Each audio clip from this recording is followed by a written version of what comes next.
Encik Hauni, nanti kembali kita mungkin boleh berbicara mungkin gabungan apa yang lebih kukuh untuk rakyat tunggu dan rakyat faham bahawa walaupun waktu ini diperlukan untuk membentuk satu kerajaan yang kukuh, tetapi waktu itu waktu yang lebih worth waiting lah. Terima kasih. Kalau kita boleh rehat dulu, kita akan kembali dalam Bis Malaysia.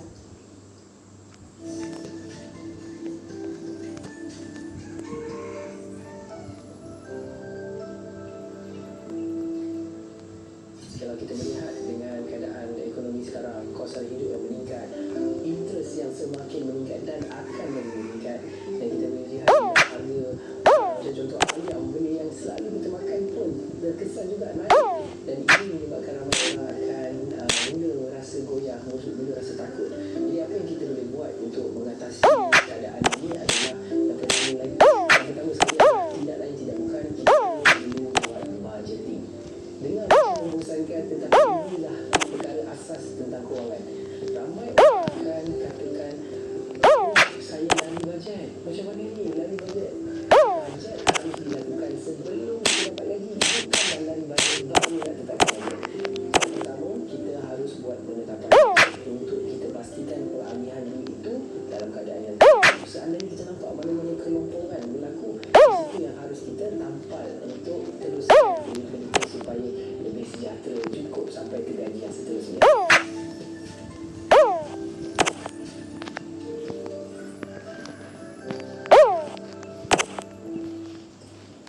Baik, terima kasih setia bersama Bis Malaysia mengambil kira perkembangan semasa hari ini yang di-Pertuan Agong menekankan kerajaan yang stabil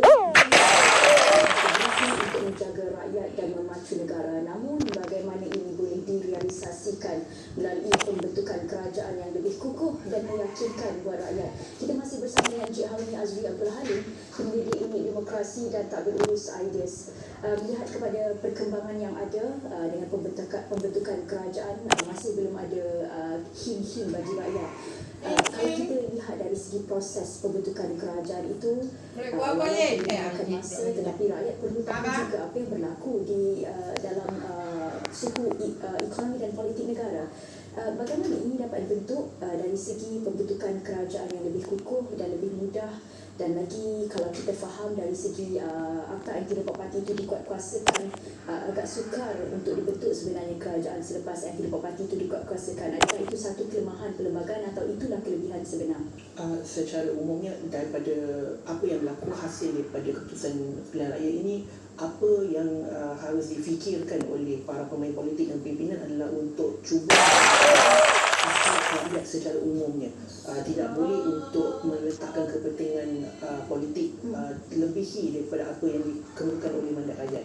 Maka kita dapat lihat harus ada peranan yang dimainkan ataupun disuarakan oleh masyarakat di Sabah dan Sarawak. Harus mempunyai komponen itu. Apa-apa pun koalisi gabungan yang berlaku tidak boleh kesampingkan mereka.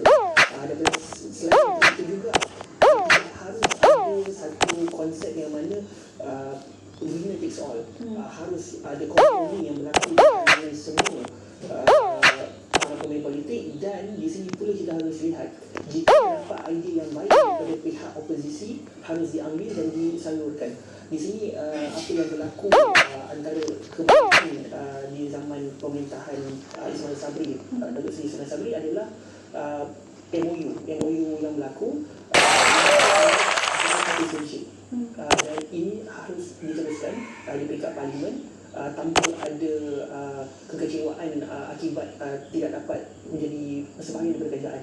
Maka harus juga diperkasakan di peringkat negeri juga.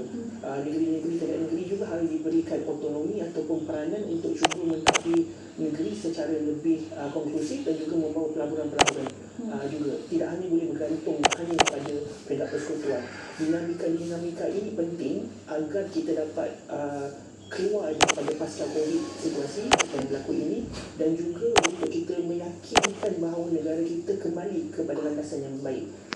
Dan perkelahian politik ini harus sungguh-sungguh racial dan religious, maksudnya daripada sudut perkauman dan juga penggunaan agama harus dikurangkan dan lebih kepada policy based. kepada apa yang boleh memanfaatkan Malaysia secara keseluruhan.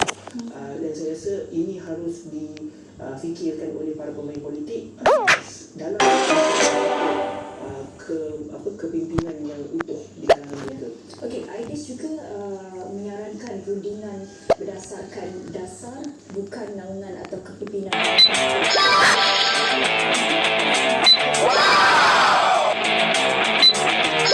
Dengan lebih baik. Pertama sekali Faiz, kita harus lihat bagaimana kerajaan yang akan dibentuk ini, saiz kabinetnya haruslah lebih kecil dan efisien.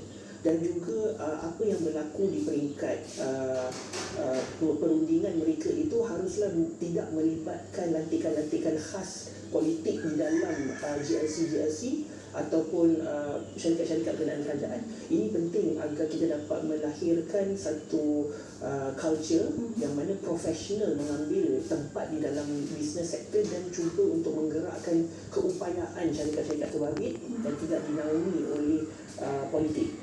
Antara kekurangan yang berlaku dalam 2-3 kepimpinan sebelum ini adalah lantikan politik di dalam syarikat berkaitan ini amat besar, dan ianya merencatkan ataupun diberikan sebagai haluan untuk agar memberikan sokongan kepada pimpinan politik.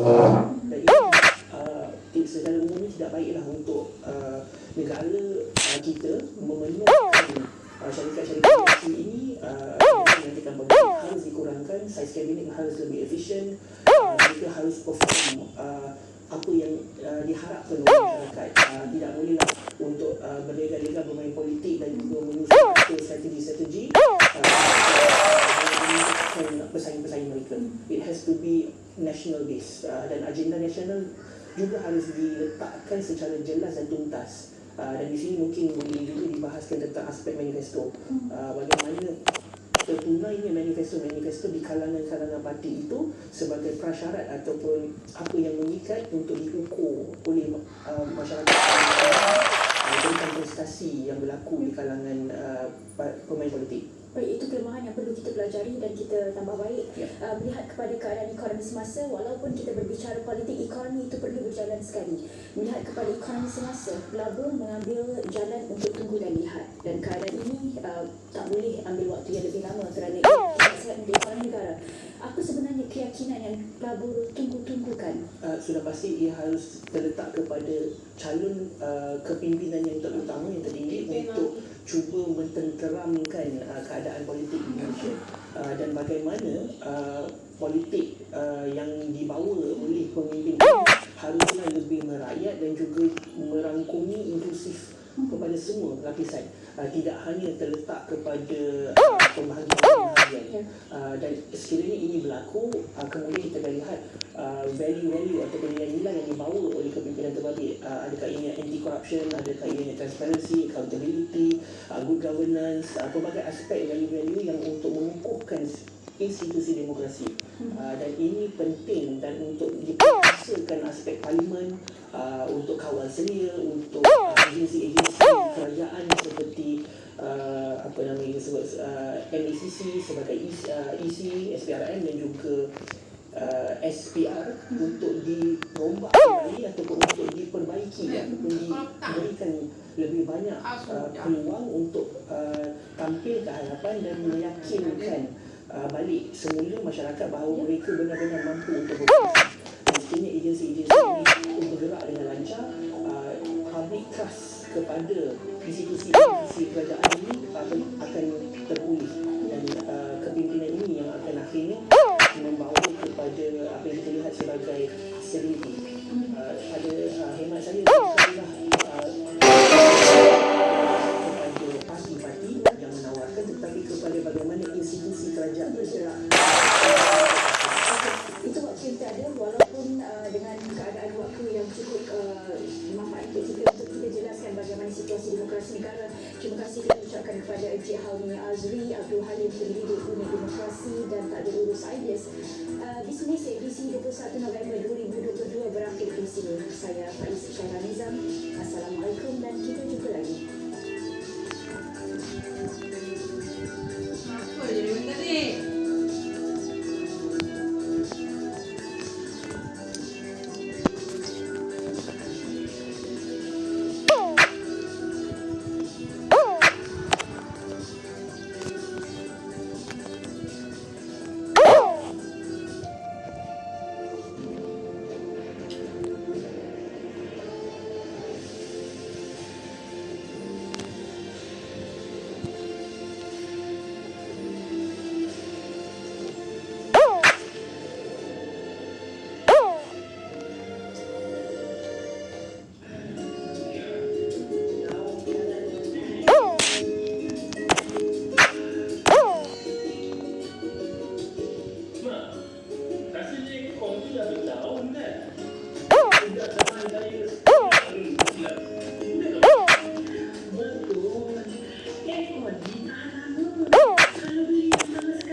Ya.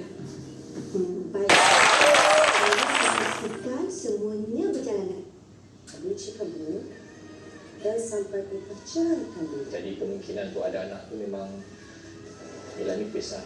Wanita milik Tuan Putra, Isnin hingga Jumaat, 7 malam, terbaru di Akasia TV3. Istimewa Malaysia hari ini sepanjang minggu. Kami bawakan perkembangan terkini politik di Malaysia. Aduh, sakitnya jerawat. Tapi boleh kecil ke? Bagaimana kesannya pada kesihatan kulit? Baru-baru ini berlaku banyak kemalangan di lebuh raya. Kenapa ini boleh berlaku? Adakah disebabkan struktur jalan ataupun mana itu sendiri? Mesti banyak lokasi sarapan dan aktiviti bergaya. Jangan lupa saksikan Malaysia 9.30 pagi TV3. Biar hatiku menanti, biar ku terus menunggu.